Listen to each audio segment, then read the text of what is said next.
1528 খ্রিস্টপূর্বাব্দে গৌতম বুদ্ধ তিনি বোধগয়া থেকে যে জ্ঞান অর্জন করেছিলেন, তারপরে সারনাথে এসেই উনি কিন্তু তার 5 শিষ্যকে এই ধর্মের কথা মানে জ্ঞানের কথা কিন্তু প্রথমবার শিক্ষা দিয়েছিলেন। সেখান থেকে সারनाथ কিন্তু शुरू हुआ। गोल्डन आवर टाइम पीरियड चल रहा है। फोटो कैसा आया? फोटो बहुत मस्त आया। अच्छा और चलो सही वीडियोस है। भी अच्छा आया, बस एडिट कर देना प्लीज। मतलब एडिट करना पड़ेगा आपको गाइस। কাট ক্যামেরা কাট কাট। 2023 সালের 17ই ডিসেম্বর এই মন্দিরটা উদ্বোধন হয়ে গেছে। মন্দিরটা উদ্বোধন করেছিলেন আমাদেরই পিএম নরেন্দ্র মোদীজি। উনি এসে আর দেখো লাইটটা জ্বলে গেছে, কি সুন্দর লাগছে দেখতে। আর মোটামুটি 20,000 জন এই মন্দিরটাতে বসতে পারবে, কারণ এটাতে 7খানা ফ্লোর রয়েছে। অবশ্যই কেউ এই টমাটার চাট যেটা রয়েছে আর তার সাথে আলু টিকি চাট, এই দুটো মিক্স করে খাবে আরও বেশি ভালো লাগবে। Good morning from Banaras leave-free hostel. এই যে লিভ-ফ্রি হোস্টেলটাতে আমি রয়েছি, এই লিভ-ফ্রি হোস্টেলটাতে সকালবেলা ঘুম থেকে উঠেছি আমি শিব স্তোত্রম শুনে। মানে এখানে কন্টিনিউয়াসলি গান বাজতে থাকে, এত মাইন্ডটা ফ্রেশ হয়ে গেল সকালবেলা ঘুম থেকে ওঠার পর থেকে, মানে কিছু বলার নেই। এত ভালো আর অ্যাম্বিয়েন্সটা অসাধারণ। সমস্ত কিছু আমি তোমাদেরকে শেয়ার করব লিভ-ফ্রি হোস্টেলের ব্যাপারে। বাট তার আগে আজকে যেহেতু কাছাকাছিই থাকবো, তার জন্য ভাবলাম একটু লেট করে উঠি। তো বেলা করেই একটুখানি উঠলাম, এখন ঘড়িতে সময় হচ্ছে 10:30। এরপরে ফ্রেশ হব, ফ্রেশ হয়ে তারপরে আজকের দিনচর্যাটা শুরু করব। তো সাথে থাকবে, পাশে থাকবে আর ব্লগে থাকবে। Welcome back to my channel everyone. I hope you guys are doing stupendo fantabulously fantastical. Live free hostel থেকে এখন জাস্ট বেরোলাম, এখানে একটুখানি কচুরি খাবো। বানারস এসছি আর কচুরি খাবো না তাই কখনো হয়? তো এখানে হস্টেলে জিজ্ঞেস করলাম কোথায় ভালো কচুরি পাওয়া যায়, তো ওরা বললো সামনেই রয়েছে, সেই কারণে এখন যাচ্ছি কচুরি খেতে। রবিদাস গেট লঙ্কার যে জায়গাটা রয়েছে এইখানে পেহলওয়ান লস্যি যেখানে পাওয়া যায় সেখানে চলে এসেছি। সেখানে কচুরি নিয়ে নিয়েছি। কচুরি এখানে এরকমভাবে দেয়, আর হচ্ছে এইখানে রয়েছে হচ্ছে সবজি। এই হচ্ছে সবজি, আশা করি দেখতে পাচ্ছ। এবারে এটাকে খেয়ে নিই, খেয়ে দেখি কেমন লাগে। আর আমি দোকানের ভেতরে বসে রয়েছি। হ্যাঁ, সবার প্রথমে কচুরিটাকে নিয়ে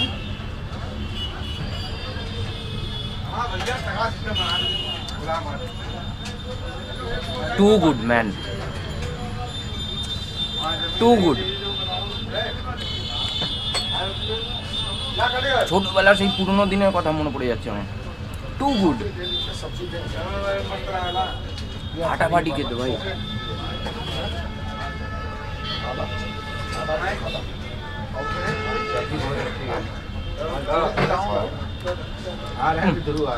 কচুরিটা এত ভালো লেগেছে না, আমি আর সইতে পারলাম না। আমি যার জন্য আরও 2খানা কচুরি অর্ডার দিয়ে এখন শুরু করে দিয়েছি খেতে। ওরে বাবা রে বাবা, কি ভালো বানিয়েছে সত্যি, অসাধারণ টেস্ট, অসাধারণ টেস্ট। भैया ये क्या है? मक्खन है। मक्खन है, मलाई हो?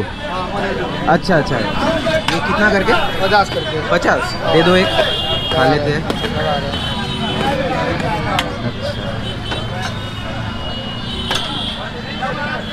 अच्छा हेलो भाई साहब, अरे भाई मलाई हो নরম, মানে মুখে দিলাম পুরো একদম গলে গেল, এইরকম নরম। সত্যি কথা বলছি, কেন বেনারসে এসে মানুষ মালাইও ট্রাই করে, এখন বুঝলাম সেটা। মানে মুখে দিচ্ছি তো জাস্ট মিলিয়ে যাচ্ছে, জাস্ট মিলিয়ে যাচ্ছে। এই হচ্ছে পেহলওয়ান লস্যির দোকানটা, দেখেছো ভিড় দেখেছো সামনে কীরকম চিৎকার চেঁচামেচি হচ্ছিল। এই হচ্ছে দোকান, একদম রাস্তার মোড়ে, এই মোড় আর এইখানে হচ্ছে দোকান। এখানে কচুরি ভাজছে গরম গরম, এখানে জিলিপি, ওখানে হচ্ছে মালাইও, রাবড়ি, যা ইচ্ছে হয় তাই খাও, যা ইচ্ছে হয় তাই খাও। মানে পেট ভরে তোমার ব্রেকফাস্ট হয়ে যাবে। মানে এখানকার লোকাল ল্যাঙ্গুয়েজে বলা হয় নাস্তা। নাস্তা করা হয়ে গেছে আমার, এবার চলো এখান থেকে বাইকটা বার করি। শ্রী গুরু রবিদাস গেট, গেটের ঠিক উল্টো দিকে হচ্ছে পেহলওয়ান লস্যি। কচুরি টচুরি খেয়ে, মালাইও খেয়ে এখন চলে এসেছি হচ্ছে লিভ-ফ্রি হোস্টেলে। আমি সারনাথ যাচ্ছি শুনে, আমার সাথে আজকে একটা পার্টনার যাচ্ছে। আজাও আজাও, नाम बता दो आपका। मेरा नाम मीनाक्षी है, I am going with him. अच्छा, आप कहाँ के रहने वाले हो? मैं Shivpuri, that is in MP. अच्छा एमपी, हाँ अच्छा ओके, मध्य प्रदेश, ठीक है। बाइक में बैठना आता है ना? हाँ जी बिल्कुल, प्रो मैं। सही सही हाँ, से हाँ, बैठोगे हाँ, ना? हाँ, हाँ, हाँ? हाँ, हाँ। और अगर हेलमेट में केस लग गया तो? তো আইল পে। Just kidding. Okay. আচ্ছা চলো, আমি অ্যাকচুয়ালি ভয় পাচ্ছিলাম যে এখানে হেলমেটে ধরবে কিনা, কারণ আমার তো কাছে সিঙ্গেল হেলমেট, আর পিলিয়নের হেলমেট লাগবে কি লাগবে না। তো এখান থেকে লোকাল বললো, এখানে ম্যানেজার যে রয়েছে সে বললো যে লাগবে না। চলো আর বেশি দেরি করবো না, এবার এখান থেকে শুরু করি। যেতে যেতে বাকি কথা মোটো ব্লগে বলছি তোমাদেরকে, ঠিক আছে না? अभी हाँ ওকে, कुछ दिक्कत होगा तो बोलना, ঠিক আছে। কাশিঘাট থেকে এখন বেরোচ্ছি মিতাক্ষীকে সাথে নিয়ে, আর যাব আজকে সারনাথ দেখতে, এবং তার সাথে সাথে স্বর বেদ মেডিটেশন সেন্টারে। বেনারসের রাস্তাঘাট কিন্তু বেশ সুন্দর, ভেতরের রাস্তাটা দিয়ে যাচ্ছি, আর আমার ঠিক ডান দিকে এখানে হচ্ছে গঙ্গা নদী পড়বে, ওকে। আর এখানে যেরকম ভোলে বাবার রয়েছে, মানুষগুলোও কিন্তু বেশ ভোলা ভালা, যখন তখন তোমার সামনে কিন্তু চলে আসবে। লাইক এই যে অটোটা দেখো, ঘুরিয়ে দিল কিন্তু, হ্যাঁ একটু দাঁড়াবে, ওয়েট করবো। ওই দেখো ওই দেখো ওই দেখো ওই দেখো সামনে দেখো, বলতে বলতে ভোলে বাবার মতোই আর কি, খুব ভোলা ভালা মানুষ। কালকে যে দোকানটা থেকে আমি লস্যি খেয়েছিলাম, সেই দোকানটা হচ্ছে এইটা, আম্মা লস্যি, মাম্মি পাপা লস্যি, এই এখান থেকে। তো এখানে আজকে আসবো আমি কেশর দুধ খেতে, সন্ধেবেলার দিকে আসবো, কারণ কেশর দুধটা সন্ধেবেলার দিকেই হয়। হস্টেল থেকে সারনাথের ডিস্টেন্স দেখাচ্ছিল হচ্ছে 12 থেকে 13 কিলোমিটার, আর সারনাথ দেখার পর তারপরে ওখান থেকে যাব হচ্ছে স্বর বেদ মন্দির। তো ওটার ডিস্টেন্স হস্টেল থেকে দেখাচ্ছিল 18 কিলোমিটার। তো মোটামুটি ওই সারনাথ থেকে ওটার ডিস্টেন্স হবে 6 কিলোমিটারের কাছাকাছি, প্রায় চলে এসেছি। আর মোটামুটি 5-7 কিলোমিটার বাকি সারনাথ পৌঁছাতে। তবে একটা জিনিস আমি বলতে চাই, মানে এটা হচ্ছে আমার লাইফের ফার্স্ট টাইম আমি এত জায়গায় ট্রাভেল করেছি, কোনো রকমভাবে, মানে কোনো হস্টেল থেকে বা যেরকমভাবে হোক, একজন সোলো ট্রাভেলার সে আমার বাইকের পেছনে বসে আমার সাথে যাচ্ছে, মানে এটা আমার জন্য আর কি ফার্স্ট টাইম। আর তারপরে আরও একটুখানি, মানে বুঝতেই পারছি আমি কি মিন করতে চাইছি, মানে আরও একটুখানি হেজিটেশন, হালকা একদম স্লাইট একটা হেজিটেশন হচ্ছিল আর কি, কারণ হচ্ছে মানে একজন মেয়ে যাচ্ছে। But she is very good girl, very kind hearted, and খুব কথা বলে, ভীষণ কথা বলে। মানে কথা বলার যদি কোনো কম্পিটিশন হয় তাহলে তো ভাই এ তো ফার্স্ট প্রাইজ নেবেই নেবে। যাই হোক, এরকমভাবেই বন্ধুত্ব হয় আর কি, মানুষের সাথে পরিচিতি হয়। এই দেখো বেনারস রেলওয়ে স্টেশন, ওফ দারুণ, মানে অনেকটা আমাদের হাওড়া না, হাওড়া থেকে ছোটোই লাগছে, ঠিকই আছে, ওই শিয়ালদার কাছাকাছি। এই এবার এখান থেকে ট্রেনটা চলে গেলে পরে তারপরে লক গেট খুলবে আর আমি সোজা এগোবো। এটা মালগাড়ি যাচ্ছে না, ও আচ্ছা অনলি ইয়ে যাচ্ছে, ইঞ্জিন যাচ্ছে, ডাবল ইঞ্জিন, ওকে। তো তারপরে যদি এটা খুলে যায় তাহলে তো হয়েই গেল। আর পেছনে বসে বসে মীনাক্ষী আমাকে নেভিগেট করছে। মিতাক্ষী, সরি মিতাক্ষী, দুর্গার আরেক নাম হচ্ছে মিতাক্ষী, ওকে। তো ওকে ওকে চলো, আচ্ছা है। আর মিতাক্ষী আমাকে नेविगेट করছে, मतलब मैं बोल रहा हूँ, बेंगली में बोल रहा हूँ कि आप मुझे नेविगेट कर रहे हो। আচ্ছা এবার হু করে যেতে হবে।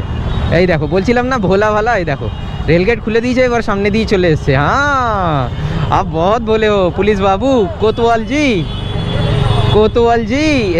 আর এখানকার বেনারসের কোতোয়াল তো হচ্ছে কাল ভৈরব, ওনার মানে আদেশ ছাড়া একটা গাছের পাতা পর্যন্ত নড়বে না। তো আজকে আমার সাথে যে ঘটনাটা ঘটছে, হ্যাঁ মানে আমি এখন এই মুহূর্তে যেভাবে রাইড করছি, হয়তো এটা বাবা কাল ভৈরবেরই ইচ্ছা। সো দ্যাটস ওয়াই হয়তো মিতাক্ষী আমার পেছনে বসে রয়েছে এখন। পার্বতীয় পতে হর হর মহাদেব, হর হর মহাদেব। এই মুহূর্তে যে পুলটাতে দাঁড়িয়ে রয়েছি, এই পুলটার নাম হচ্ছে বরুণা পুল, আর এটা হচ্ছে বরুণা নদী। সারনাথ কিতনা দূর है? 3.4। ও 3.4, চলেই এসছি, প্রায় 3.5 কিলোমিটার চলেই এসছি। এই হচ্ছে বরুণা পুলের গেট। 20 টাকার পার্কিং ফি দিয়ে বাইক পার্ক করে এখন এই মুহূর্তে দাঁড়িয়ে রয়েছি সারনাথের এন্ট্রি গেটের সামনে। তোমাদেরকে একটা জিনিস বলে দিই, এখানে কিউআর কোড রয়েছে, বারকোড। এন্ট্রি টিকিট কিন্তু তোমাদেরকে অনলাইনেই কাটতে হবে। তো আমি অলরেডি টিকিট কেটে নিয়েছি, এইখানে দেখতেই পাচ্ছ। আর এটা ডিরেক্ট কিন্তু গভর্নমেন্টের অ্যাকাউন্টেই যাচ্ছে, এখানে মিনিস্ট্রি অফ কালচার এখানে লেখাই রয়েছে। ফোনপে দিয়ে স্ক্যান করে এই জিনিসটা যা প্রসিডিওর বলবে, নাম, এজ, তারপরে কতজন যাচ্ছি আমরা, এন্ট্রি করছি, আর ভ্যালিড ডকুমেন্টস চাইবে। তো সেই সমস্ত ডকুমেন্টসগুলোকে সাবমিট করলে টিকিট কিন্তু রেজিস্টার্ড হয়ে যাবে, মানে টিকিট কিন্তু তোমরা পেয়ে যাবে, এবং সেটা ই টিকিট হবে। তো এই টিকিটটা গেটের এখানে সামনে দেখাবো, দেখিয়ে আমি আর মিতাক্ষী দুজনে মিলে ঢুকবো হচ্ছে সারনাথ। 20 টাকার টিকিট কেটে এই মুহূর্তে চলে এসেছি আমি সারনাথের ভেতরে। সারনাথে এখন এই মুহূর্তে আমি যেখানে দাঁড়িয়ে রয়েছি ঠিক পেছনে এই যে স্তূপাটা, এই স্তূপাটার নাম হচ্ছে ধামেক স্তূপা। 1528 খ্রিস্টপূর্বাব্দে গৌতম বুদ্ধ তিনি বোধগয়া থেকে যে জ্ঞান অর্জন করেছিলেন, তারপরে সারনাথে এসেই উনি কিন্তু তার 5 শিষ্যকে এই ধর্মের কথা মানে জ্ঞানের কথা কিন্তু প্রথমবার শিক্ষা দিয়েছিলেন। তো সেখান থেকে সারনাথ কিন্তু শুরু হয়। এছাড়াও আরও অনেক আর্কোলজিক্যাল ফ্যাক্টস রয়েছে এবং তার সাথে সাথে আরও অনেক ডিটেলস রয়েছে, যেই ডিটেলসগুলো ছোটো ছোটোভাবে আমি তোমাদেরকে এই মুহূর্তে দেখিয়ে দিয়েছি। এই হচ্ছে সেই ধামেক স্তূপা। উফ, হিউজ হিউজ লাগছে। আর যদি আমি একটু জুম করি তাহলে দেখো স্তূপার গায়ে কিন্তু অনেক কলকা করা রয়েছে, মেনটেনেন্সের কাজ চলছে। সো দ্যাটস ওয়াই এখন এখানে তোমরা লোকজন দেখতে পারবে, বাট ইট ইজ হিউজ। এটা মাটি খুঁড়ে কিন্তু এই জায়গাগুলোকে পাওয়া গেছে। এবারে চলো ওই দিকে যাই আমরা। এখন সামনে তোমরা এই যে যেটা দেখতে পাচ্ছ এই জায়গাটা, এইখানে সম্রাট অশোক কিন্তু এই জায়গাটাকে বানিয়েছিল। এইখানে দেখো সম্পূর্ণভাবে তথ্যটা লেখাই রয়েছে। আফটার দ্য ওয়ার সম্রাট অশোক যখন বৌদ্ধ ধর্মের প্রতি মনোনিবেশ করে, এই জায়গাটা এসে সম্রাট অশোক ধর্ম প্রচারের জন্য এখানে এই আর্কিটেকচারগুলো বা এখানে স্তূপা বলতে পারো, তো এই স্তূপাগুলো বানিয়েছিল। এবং তার কিছু বিশেষ অংশ তোমরা এখন উইটনেস করতে পাচ্ছ, দেখতে পাচ্ছ। এই হচ্ছে সারনাথের বিশেষ কিছু অংশ। একটা ছোট্ট জিনিস তোমাদেরকে দেখাচ্ছি। এখানে দেখো সামনে এই যে কিছু জিনিস রাখা রয়েছে, এগুলো কি পিলারের মধ্যে হয়তো লাগানো ছিল। এনগ্রেভিংগুলো দেখো, পাথরের কত সুন্দর কলকা করা রয়েছে এখানে। হঠাৎ করে চোখে পড়লো মোনোলিথিক রেলিং, যেটা বানানো হয়েছে চুনার স্যান্ডস্টোন দিয়ে। আর যেটা হচ্ছে এইটা, এইখানে দেখো মোনোলিথিক রেলিং, এই ইনসাইডটাতে এরকম দেখতে লাগছে। ভেতরে ঢুকানো যাবে না কারণ এটা হচ্ছে গ্লাস। দেখো গ্লাসের এখানে স্ট্রাকচার করা রয়েছে, এখানে গ্লাস লাগানো রয়েছে, পুরোটাই গ্লাস দিয়ে কভার করা। আর ভেতরে হচ্ছে মোনোলিথিক রেলিং, অশোক পিলার যেটা হচ্ছে এইটা। আর এই পিলারের গায়ে কিন্তু অনেক এনশিয়েন্ট ল্যাঙ্গুয়েজে অনেক কিছু জিনিস লেখা রয়েছে। তো এটা হচ্ছে 15.25 মিটার লম্বা, কিন্তু এখন ভেঙে এরকম হয়ে রয়েছে। এটাও কিন্তু কাঁচের রেলিং দিয়ে ঘেরা রয়েছে। Do not sit or walk over the excavate remains, সেটা হচ্ছে এই জিনিসগুলো, এগুলোর ওপরে হাঁটা বা বসা নিষিদ্ধ, প্রোহিবিটেড। মূল গন্ধকুটি বিহার, সেটা দেখতে খানিকটা এই রকম। এখানে ধূপকাঠি জ্বালানো রয়েছে এই সামনেই, এখানে ধূপকাঠি। আর এখানে হয়তো প্রেয়ার হতো, সামনে দাঁড়িয়ে এই জায়গাটায় প্রেয়ার করা হতো। আর এখান থেকে ঠিক উল্টো দিকে এই হচ্ছে ধামেকা স্তূপা। তো মোটামুটি যতটুকুনি পারলাম তোমাদেরকে এখানে দেখিয়ে দেওয়ার চেষ্টা করলাম। এছাড়াও যদি তোমরা এখানে আসো তাহলে অবশ্যই কিন্তু গাইড নিয়ে একটু ভালো মতো করে, আরও কিছু কিছু জিনিস আছে যেই জিনিসগুলো গাইড ছাড়া তোমরা বুঝতে পারবে না, তো সেই জিনিসগুলো কিন্তু জেনে নিতে পারো। कैसा लगा यहाँ पे? मस्त मस्त एकदम मजा आ गया है। मजा आ गया। Thank you. अच्छा अच्छा। और गोल्डन आवर टाइम पीरियड चल रहा है, फोटो कैसा आया? फोटो बहुत मस्त आए हैं। अच्छा चलो और सही वीडियोस है। भी अच्छा आया है, बस एडिट कर देना प्लीज। मतलब एडिट करना पड़ेगा आपको गाइस। কাট ক্যামেরা, কাট কাট কাট। অনেস্টলি একটা কথা বলছি, অনেকের মুখে সারনাথ সম্বন্ধে অনেক কিছু জিনিস দেখেছি, অনেক কিছু জিনিস পড়েছি। আর অনেস্টলি আমার না সারনাথ সেরকমভাবে ভালো লাগলো না, কেন জানি না। মানে খুব একটা বেশ মানে ঠিক আছে, এসে ভিজিট করো, ঠিক আছে, ইটস ওকে, বাট অনেস্টলি আমার খুব একটা ভালো লাগলো না। তবুও আমি যতটুকুনি পারলাম তোমাদেরকে দেখিয়ে দেওয়ার চেষ্টা করেছি, তো আশা করি ভালো লেগেছে। এরপরে আর বেশি কথা বাড়াবো না। এখান থেকে 6 কিলোমিটার হবে, 6.3 কি 6.4 কিলোমিটার হবে হচ্ছে স্বরবেদ মন্দির। তো এই স্বরবেদ মন্দির বা স্বরবেদ মহাধাম মন্দির, ওইখানেই যাচ্ছি। তো চলো একেবারে ওইখানে পৌঁছাই। খুব একটা বেশি ডিস্টেন্স নয়, এই স্ট্রেট যাব, গিয়ে ডান দিক মেরে বাদিক, ব্যাস পৌঁছে যাবো। মানে এটা গুগল ম্যাপ অনুযায়ী আমি বললাম। এই ব্রিজের তলা দিয়ে এসে জাস্ট এখন নিয়ে নিলাম হচ্ছে বাদিক না সরি ডান দিক। এবার এখান থেকে সোজা স্ট্রেট অন স্ট্রেট যাবো হচ্ছে 2 কিলোমিটার পরে আবার ঢুকতে হবে আমাকে বাদিকে। 2 কিলোমিটার স্ট্রেট যাব। এটা একটা হাইওয়ে, এই হাইওয়েটা সোজা আই থিঙ্ক বেনারস কানেক্ট করছে। আর আমরা আজকে এসছি বেনারসের ভেতর দিয়ে, সারনাথ যেটা এসছি এই রাস্তাটা দিয়েও আসা যায়। তাহলে এই রাস্তা দিয়ে আসলে আগে আমাকে এটা ভিজিট করতে হবে, মানে স্বরভেদ টেম্পল যেটা রয়েছে সেটা ভিজিট করে তারপরে তোমরা সারনাথ ভিজিট করতে পারো। আমি উল্টোটা করছি, আগে সারনাথ ভিজিট করে তারপরে স্বরভেদ, তারপরে এখান থেকে ডিরেক্ট একদম ব্যাক অন ট্র্যাক বেনারস। সোজা এলাম, এই হচ্ছে ব্রিজ, ফ্লাইওভার, এটাকে রেখে দিয়ে এখন সোজা চলে যাব হচ্ছে বাদিক। এখান থেকে আর 3.5 কিলোমিটার। এখানে হচ্ছে লেখা রয়েছে কানপুর, আর সোজা হচ্ছে গাজীপুর। আচ্ছা, এই রাস্তাটা সোজা চলে গেছে গাজীপুর। ওকে, এটা আমার জানা ছিল না। বাইক পার্কিং করে এখন পড়ন্ত বিকেলে আমি চলে এসেছি সর্বেদ মহামন্দির ধাম। আমার সামনেই রয়েছে অ্যান্ড ইট ইজ হিউমাঙ্গাস। ওই দূরে ওইখানে সূর্য অস্ত যেতে চলেছে। গোপ্রতে কতটা ভালো বুঝতে পারবে আমি জানি না। আর এখানে খুব সুন্দর হচ্ছে ফুলের বাগান, এদিকেও রয়েছে এদিকেও রয়েছে। আর সামনে এখানে হচ্ছে সর্বেদ মহামন্দির ধাম। মন্দির ধামের এন্ট্রির সময় হচ্ছে সকাল 8টা থেকে সন্ধে 7টা পর্যন্ত। সিঁড়ি দিয়ে ওপরে উঠে এলাম, আন্ডার কনস্ট্রাকশন রয়েছে এখনও অবধি, বাট আমি যেটা দেখতে পাচ্ছি তোমাদেরকে আমি দেখাচ্ছি সেই জিনিসটাই। It is huge, it is huge, দারুণ। আর সন্ধে হয়ে যাচ্ছে তো, যার জন্য লাইটগুলো যখন জ্বালাচ্ছে আরও সুন্দর লাগছে দেখতে, আরও সুন্দর লাগছে। সর্বেদ মহামন্দির ধাম এই মুহূর্তে বেনারসের মধ্যে সব থেকে আই ক্যাচিং বা দর্শনীয় স্থান তোমরা বলতে পারো, মাস্ট ভিজিট প্লেস তোমরা বলতে পারো। তো সেইটা হচ্ছে এই সর্বেদ মহামন্দির ধাম। আর এই সর্বেদ মহামন্দির ধাম যেটা রয়েছে এটা হচ্ছে মেডিটেশন সেন্টার। এখানে 20,000 লোক অ্যাট এ টাইম বসে কিন্তু ওমের চ্যান্টিং করে এবং করতে পারবে, সেই উদ্দেশ্য নিয়েই মেডিটেশন এবং ধ্যান করার উদ্দেশ্য নিয়ে কিন্তু এই সর্বেদ মহামন্দির ধামটা কিন্তু বানানো হয়েছে।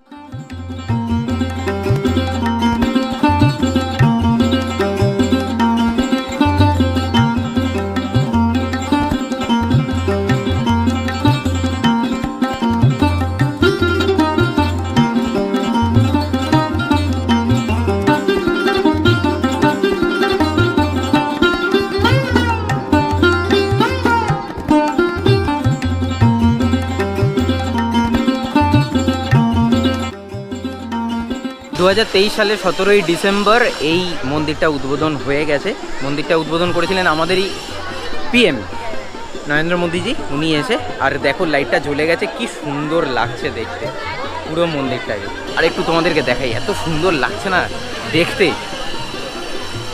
এখান থেকে এইরকমভাবে দেখলে কেমন লাগবে। ও থাম্বনেল হবে নাকি এটা? আরে লাভলি। হ্যাঁ, তো যেটা বলছিলাম সেটা হচ্ছে এই যে সর্বেদ যে মহামন্দির ধাম যেটা রয়েছে, এটা 125টা পদ্মফুলের পাপড়ির মতো শেপ করা, মানে কলাকৃতি এখানে করা হয়েছে। 20,000 জন এই মন্দিরটাতে বসতে পারবে, কারণ এটাতে 7খানা ফ্লোর রয়েছে। 7খানা ফ্লোরের 20,000 জন অ্যাট এ টাইম বসে মেডিটেশন করতে পারবে, সেরকমই একটা ব্যবস্থা কিন্তু এখানে করা হয়েছে। পুরোপুরি এখানে পুরো মন্দিরটা তৈরি হয়নি, এখানে কনস্ট্রাকশনের কাজ যেহেতু চলছে, সো দ্যাটস ওয়াই একটুখানি সেই ভাইবসটা আমি পেলাম না এই মুহূর্তে, বাট আগাম ভবিষ্যতে অবশ্যই পাবো। মিতাক্ষী, कैसा लगा? मजा आया, बहुत मज़ा आया? सच्ची में मज़ा आया? I enjoyed a lot. अच्छा, ओके। नहीं, मुझे उतना मतलब मज़ा यहाँ पे मिलेगा अगर अच्छे से हम लोग यहाँ पे बैठ के शांति से, या नहीं पिला रहे हो ये बताओ, शांति से मेडिटेशन अगर कर पाए तब। हाँ, बट अभी बहुत लेकिन शोर है, हाँ, बहुत शोर है, बहुत शोर है, बहुत शोर है। टॉपिक चेंज मत करो। हाँ। चाय पिला रहे हो या नहीं? अरे पिलाएंगे ना अभी, चलो बाहर चलो। टॉपिक चेंज कर रहा है, देखो। अरे नहीं नहीं नहीं, टॉपिक चेंज। चाय पिलाना नहीं चाहता ये मुझे। अरे नहीं भाई, ऐसा बात नहीं है। पानी भी नहीं ये पिलाया तो वो मुझे देखो, इसने वो देखो, सुबह से। हाथी देखो, हाथी देखो ओह तुम, वाओ, हाथी देखो, अमेजिंग। अमेजिंग है ना। क्या मुंबईर बड़ा पाव यूपी पे कैसा लगा खा के? ऑसम, औसम है। मुझे खा के देखना पड़ेगा, उसके बाद मैं बता पाऊँगा कैसा है। ऑसम, मुझे तो এক হাতে ক্যামেরা, এক হাতে খাওয়ার নিয়ে এরমভাবে তো থাকা যায় না। আগে একটুখানি খেয়ে নেই, তারপরে এরপরে চাय पीना है ना। इतने टाइम से मैं जो बकबक कर रहा हूँ, बंगाली कुछ समझ में आ रहा है? अच्छा, तो फिर सीख पाओगे? अच्छा चलो, तब टीचर तो अच्छा होना चाहिए, हाँ हाँ, टीचर अच्छा होना चाहिए। टीचर तो मिल जाएगा, बहुत सारा है आप ऑनलाइन बनो भी। ना। मैं बनूं टीचर? मैं? अरे बाप रे, मैं स्टूडेंट ही इतना खराब हूँ। चलो खा लेते हैं। चाय कैसा है? अच्छा नहीं है। ये कैसा अच्छा नहीं है? अच्छा नहीं है। हाँ मजा नहीं आया। मज़ा नहीं आया? चाय पी के मज़ा नहीं आया? अच्छा चलो सही है, ठीक है। तुमने पिलाया ना? हाँ वो तुमने पिलाया ना? मैंने पिलाया इसलिए अच्छा नहीं है। अच्छा ठीक है, ওকে। তো যাই হোক, এখানে চা খাওয়া হয়ে গেছে। এবারে অন্ধকার যেহেতু হয়ে গেছে, যার জন্য আমি আর মোটো ব্লগ করছি না, একদম ডিরেক্ট দেখা হবে কাশিতে গিয়ে। বেনারসে এসছি আর চাট খাবো না তাই কখনো হয়? এটা হচ্ছে এটা কি চাট? টমাটার চাট। টমাটার চাট। আর এটা হচ্ছে আলু টিকি চাট। আর তার সাথে সাথে নিয়ে নিয়েছি এখানে গুলাব জামুন। আর এটা নিয়েছি হচ্ছে বেনারসের সব থেকে ফেমাস দোকানের নাম কি হয়? काशी चाट भंडार। কাশি চাট ভান্ডার। ওখানে দাঁড়িয়ে খেতে পারতাম, কিন্তু পরিস্থিতি ওখানকার খুব খারাপ। ফেমাস কাশি চাট ভান্ডারের আর কি সামনে গিজ গিজ করছে লোকের মাথা দেখা যাচ্ছে। আর ওখানে যারা কর্মচারী রয়েছে তারাও খুব প্রেশারের মধ্যে রয়েছে, যেটা আর কি বুঝতেই পারলাম। তো ওখান থেকে একটা ফাঁকা জায়গায় এসেছি, এখানে আমার বাইক দাঁড় করানো রয়েছে। এবারে একটুখানি চাট খাবো আমি আর বন্ধু মিলে। जम गए हम दोनों सच्ची में। अच्छा बाइक में राइड करके कैसा लगा? अरे अमेजिंग। अमेजिंग है ना? अरे ठीक है। चाट के लिए भी इसने खिलाई है मुझे। चाट के लिए भी थैंक यू। ओके। बाइक के लिए भी thank you for everything, for clicking my photos and videos also. আলু টিকি চাট যেটা রয়েছে না, আলু টিকি চাটটা একটু ক্রিস্পি। সব থেকে বেটার লাগলো হচ্ছে এই টমাটার চাটটা। আমি এক চামচ খেলাম, অসাধারণ খেতে, জাস্ট অসাধারণ খেতে, কোনো কথা হবে না। অবশ্যই খেয়েও এই টমাটার চাট যেটা রয়েছে আর তার সাথে আলু টিকি চাট, এই দুটো মিক্স করে খাবে আরও বেশি ভালো লাগবে। মানে প্রত্যেকটা ফ্লেভার না মুখের মধ্যে বার্স্ট করবে, হেভি লাগবে খেতে, হেভি লাগবে। চাট তো খেয়ে নিয়েছি, কিন্তু সকালবেলা এখান থেকে যাওয়ার পথে আমি বলেছিলাম লস্যি খেয়েছিলাম, কিন্তু কেশর দুধটা খাওয়া হয়। তো চলে এসেছি হচ্ছে সেই দোকানে। কেশর দুধ ও চাইয়ে? কেশর দুধ আছে? আছে? ও আচ্ছা, বাংলা জানো? ও তোরা ওকে ওকে। थोड़ा प्रेम डाल देना केसर दूध में। এই হচ্ছে কেশর দুধ। ও কি কালার হয়েছে, কি কালার হয়েছে, আহা লাভলি। কেশর দুধ, আরে জিও, ও লাভলি। ওকে, বাপরে কত বড় ওপরে তুলছে। ও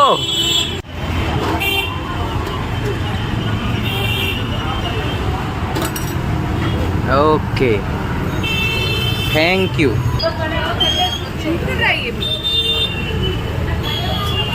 कैसा? फाटा फाटी, बहुत बढ़िया, बहुत बढ़िया। ओह, অসাধারণ খেতে লাগছে, অসাধারণ। गरम गरम केसर दूध। ठीक है, बोलो कैसा लग रहा है? इधर आओ, बाजू में आ जाओ। अच्छा है गाइस। আচ্ছা, শি ইজ ল্যাকটো ইনটলারেন্ট। বেনারসে যদি আমি এক মাস থাকি আর এই ধরনের খাবার দাবার যদি আমি খেতে থাকি, এখানে রাবড়িও পাওয়া যায়, এই হচ্ছে দই, এখানে হচ্ছে রাবড়ি, ক্ষীর, সমস্ত কিছু পাওয়া যায়। তো এই সমস্ত জিনিসপত্র যদি আমি খেতে থাকি, আমি যা চকচক করি, সবাই বলে আমি চকচক করি, তার মানে 10 টাইম চকচক করতে শুরু করে দেবো এই সমস্ত খাবার হলে। ও অসাধারণ। কেশর দুধটা খাওয়ার পর তারপরে সোজা এলাম হস্টেলে এসে এখানে আজকে মঙ্গলবার যেহেতু, তার জন্য ফ্রি ডিনার চলছে, তো ফ্রি ডিনার করে নিলাম। তোমাদেরকে বলা হয়নি আই থিঙ্ক, কেশর দুধটা নিয়েছে আমার কাছ থেকে 30 টাকা করে পার ভার, মানে 60 টাকা, দুজন ছিলাম যেহেতু 60 টাকা। আর চাট খেয়েছি মোটামুটি ওই ধরে নাও 50 রুপিস ইচ প্লেট, তো ওই মোটামুটি 150 রুপিসের মতো পড়েছে আর কি। তো এনিওয়েজ গাইজ, আজকে প্রচণ্ড ক্লান্ত লাগছে, কেন জানি না, একটু বেশি ক্লান্ত লাগছে। আর ক্লান্ত লাগছে বলেই আমি চলে এসেছি হচ্ছে, এই হচ্ছে আমার বাঙ্ক বেড, আশা করি বুঝতে পারছো, ঠিক আছে? এই হচ্ছে বাঙ্ক বেড। এখন জাস্ট চোখ বন্ধ করবো, শুয়ে পড়বো, চোখ পুরো ঢুলু ডিজিনেস লাগছে। তো এনিওয়েজ গাইজ, আজকের ব্লগটা কেমন লাগলো সেটা কিন্তু কমেন্ট বক্সে কমেন্ট করে জানাতে একদম ভুলো না। সো উইথ দ্যাটস ইট, আজকের ব্লগটা আমি তাহলে এখানেই শেষ করছি। দেখা হচ্ছে আবার পরবর্তী ব্লগে। Till then bye bye, take stay tune and keep supporting B Bong. পাশে থেকো, সাথে থেকো, লাভে থেকো।